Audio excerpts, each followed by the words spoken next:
bad start to get things going here in 2014 for Frank as he does a little dance and ends up on the left side of the dance floor. But again, right around that 300-foot mark. Again, one of the tricks of the trade here is the fact that, A, this is the first hook of the year. There may be some new pieces in there that may react a little differently. The second part being, it's the first hook of the year, so there's probably a few little nerves, even though he's been in the seat a long, long time. Anybody that's ever competed at any level understands the fact that you get a little antsy at this time of night.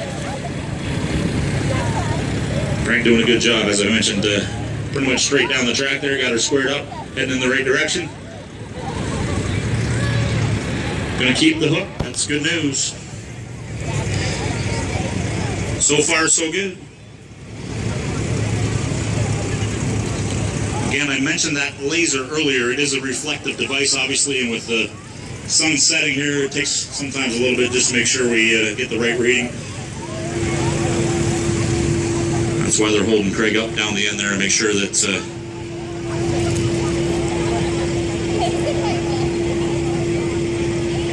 oh, that's not good.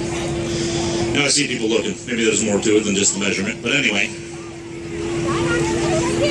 So again, tomorrow night, Brigden,